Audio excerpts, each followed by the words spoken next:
What's up, guys? I'm here with Victor. I almost keep calling you Joji. I'm here with Victor, We work and together well. Yeah. we're gonna hang out for a while Let's and answer go. any questions. He did 155,000 profit last year, flipping seasonal books, buying them from Amazon, selling them on Amazon. That's 500,000 in sales, and he's officially financially free. And he's selling books on the side, and he's also teaching people how to sell books too. He's got a Facebook community of people. So, welcome to the show, brother. Hey, thank you for having me. Yeah, just books are amazing.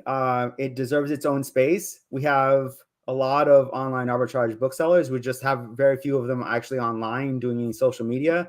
Yeah. So, I think getting the word out really helps out. And that's why I'm out here trying to push that because there's a lot of opportunity with online arbitrage with books. Oh yeah. There's that statistic I love. 10% of sales on Amazon are book sales Yeah. within the book category. So there's so much sales in that category. Now it's just where can you find those books? And ironically, out of all those sales in that category, there's a percentage of those sales that are just priced way too low.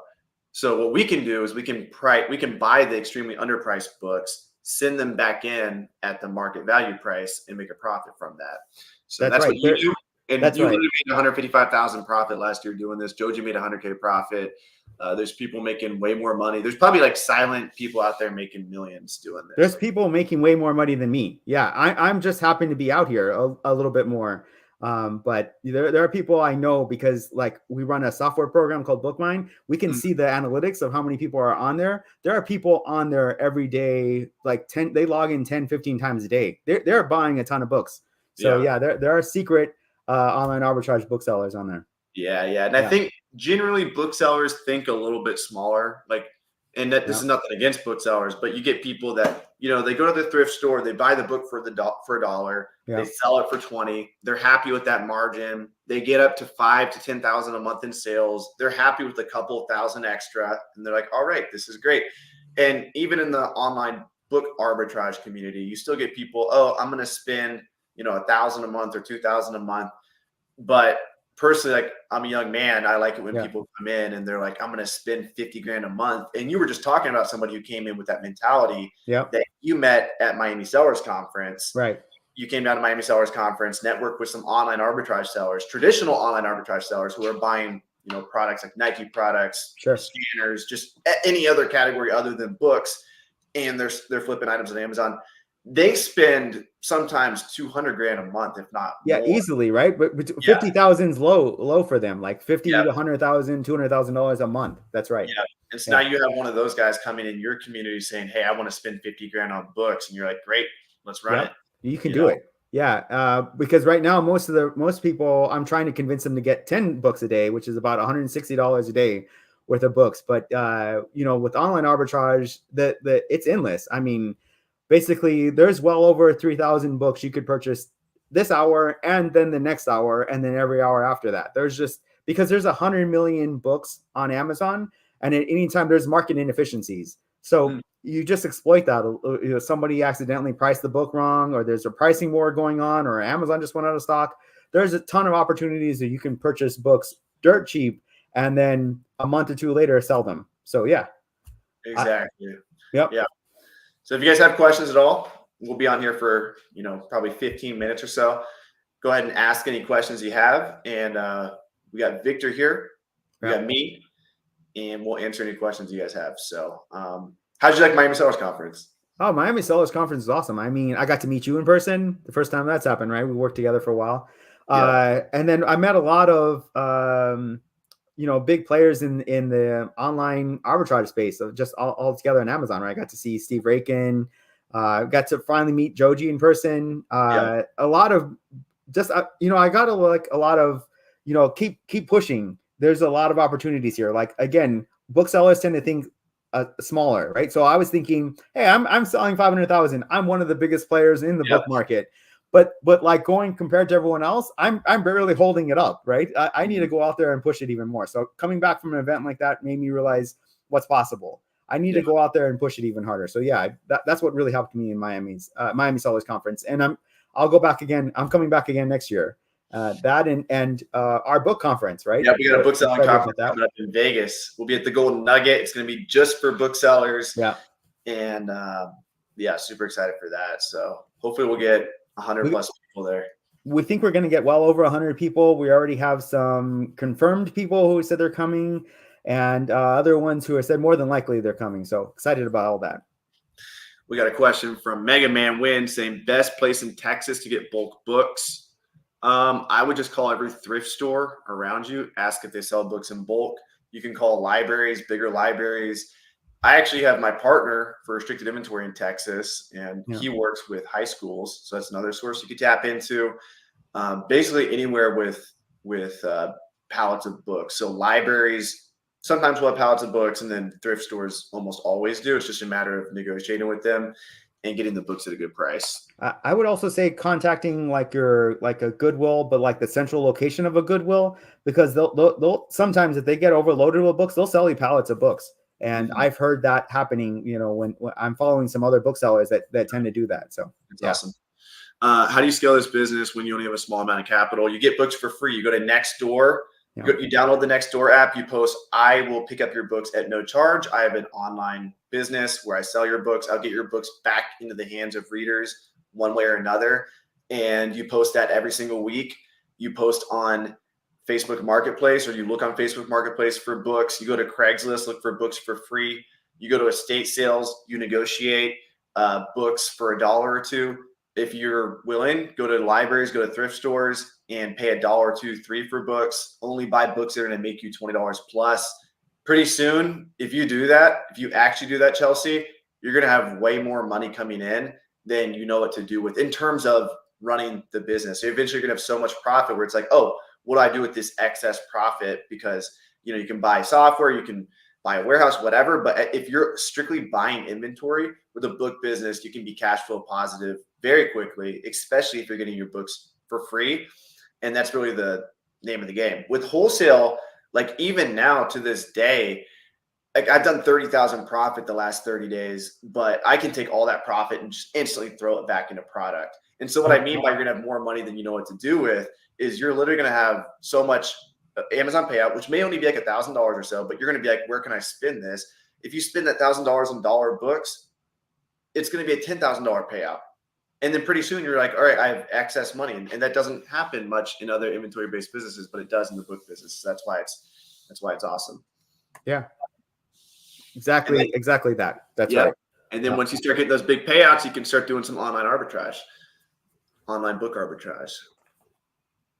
Other questions, whatever questions you guys have, will be on here for a little bit longer. Yeah. What advice would you have for people that are, because a lot of my audience are thrifting people, what advice would you have for thrifters getting into book arbitrage?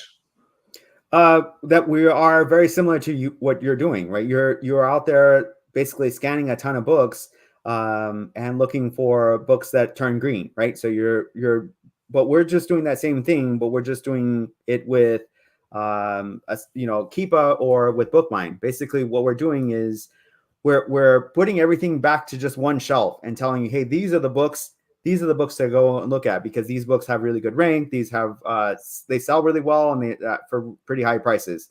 So we're doing the same thing you're doing. We're just doing it not physically, but actually just on our computers. So just we don't have to drive anywhere. So it's a pretty cool system. And so one of the arguments is that, well, yeah, it costs more money, and it does. But we do have many books that we could buy, say, for like $6, $7 in total. So probably our lowest price points are around $6 to $7. So you can make a whole business buying $6 to $7 books shipped and then selling them in. So it is more costly than, say, free or a few dollars, but it's not so much more. And we're kind of in the middle between regular online arbitrage, which are like, we'll spend $250,000 a month.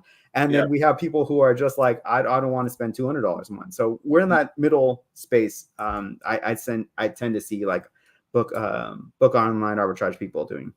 Yeah. Yeah. What was your biggest spend last year?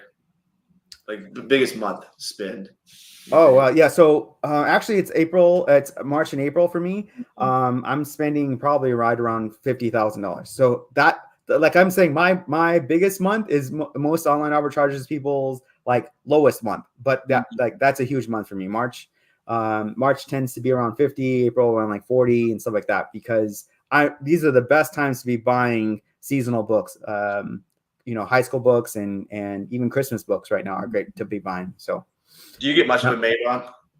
Do I get what? Much of a May textbook season bump or no? Oh yeah. So yeah, for high school books I do, because what's happening in May is that these students now have to turn back their books in to the school district while the school closes down for the summer, right? So they have to put that book back into stock. And so actually I get a lot of parents who will buy that copy, the replacement copy, and give it to the school. So I have a spike in May because of that. So nice. Yeah. Evie is asking, hi guys, how do you deal with IP complaints when selling used books and you don't have invoices to prove authenticity of the books? I know we have a lot of issues with a lot of people have asked that about IP complaints. I don't really, I mean, personally, I've never dealt with an IP complaint. I've sold like 15,000 books, or well over 15,000 books overall, and never gotten an IP complaint. But I imagine it's because you're selling really fast moving books. And what we're doing is we're buying books on Amazon to sell them back on Amazon. So you just give them their Amazon invoice, the one you just bought it from, send it to Amazon, and most of the time it works. And even if it doesn't, it's not going to stop your account, right? You're only going to get one, maybe two of those every 6 months. That's not going to stop your account. Basically, just let it sit there for the 6 months and then fall off. But it's IP complaints are not really a big concern of booksellers. Mm-hmm. Yeah. Nice. So yeah, do so many people reach out to me after my account shut down about like IP complaints and like counterfeit issues, stuff like that? What is there any books like you recommend staying away from certain books? Yeah, so like college, really fast moving college, Cengage books, McGraw-Hill college books, I would definitely stay away. Also Pearson, really fast moving books, because basically the brands are trying to keep those books profitable. And so they're hiring these lawyers who will test buy those books to look for counterfeits, right? And so those are the books that tend to have a lot of counterfeit opportunities. And so those are the books I stay away from. That's why when I talk about books, I'm talking about high school books and Christmas books, because those are really, they're not, nobody's paying attention to them, right? Because the counterfeit opportunities are very little. Because like, think about who are usually buying high school books. It's the school district and the publisher. Like that's it. There's no in between people buying high school books. So yeah. Yep. So just recently we were on with, or Joji went on with the Side Hustle Experiment, John. Yep. And he was like, how come we've never heard of online arbitrage with books? Why is this like the first time? Like Drew is also one of the people on there. And I think it's just because we just haven't made a really good push yet, explaining that online arbitrage with books is, to me, the best opportunity out there. Our ROI is so much higher than any other products. We're definitely over 30%, and that's easily, you can do that over and over again. You can replicate that. You can, other people can do that also with us. Do people in your community use virtual assistants ever? Yeah. So we have, I think his name is Seth Baker. He has 10. Did he learn from your community? He was, he started in our community, and then built his own Facebook group after that. So yeah, he has 10 VAs, and they just source all day long. I think now he's moved on a little bit past books. He's still in books, but he's still doing books and other things now, I guess toys. But yeah. So definitely you can do VAs. Joji has 2 VAs. I don't have VAs. What? Joji has 2 VAs. Yeah, Joji has 2 VAs. I don't have VAs because I want to show people you can do it without a VA. Yeah. Because like if I told people I did VAs, I think that would stop a lot of people. Like, oh well, that's how you were able to make $150,000 in profit. You have VAs. No, I just did this on my own. So yeah. I wonder, does Joji have a goal this year for profit? I think he wants the same 100,000. I think his main focus is moving BookMine. Helping out more people with BookMine, and also, I think you heard he's finally quitting his job. So I'm excited for him. I know it's kind of crazy to like root people on to quit their job, but it feels so good to be like, not jobless. You just, it's your own grind. You decide when your schedule is, and it's just awesome to be that way. Yeah. We're doing this I'm when I would interested to see normally how be he working. reacts to that, because he works all day and then comes home and works. So now he'll have the entrepreneurial life where you can work all day, which can be good and it can be terrible, at the same time. Because sometimes you're like, what do I focus on? Like, I have so much time. But I feel like if you have a job, when you come home, you're like, all right, I know I need to do this small thing. But you can be really hyper focused, right? Because you got like 3 hours. I got to buy 10 books today. That's it. That's my goal. So but when you have all day, but I mean, he already has some really big plans on the board when he's talking to me, because he's ending here in June, so it's only a couple months away. Sweet. Well, I'm gonna get out of here. I gotta eat some food and get back to work. But it was a pleasure having you on. For everyone watching, we do have a ton of videos dropping with Victor soon. Super excited for those. You can also go to Victor's Facebook group, Seasonal Book Arbitrage. It's 100% free. And much love, Victor. Thanks for coming on. All right. Thanks. Boom.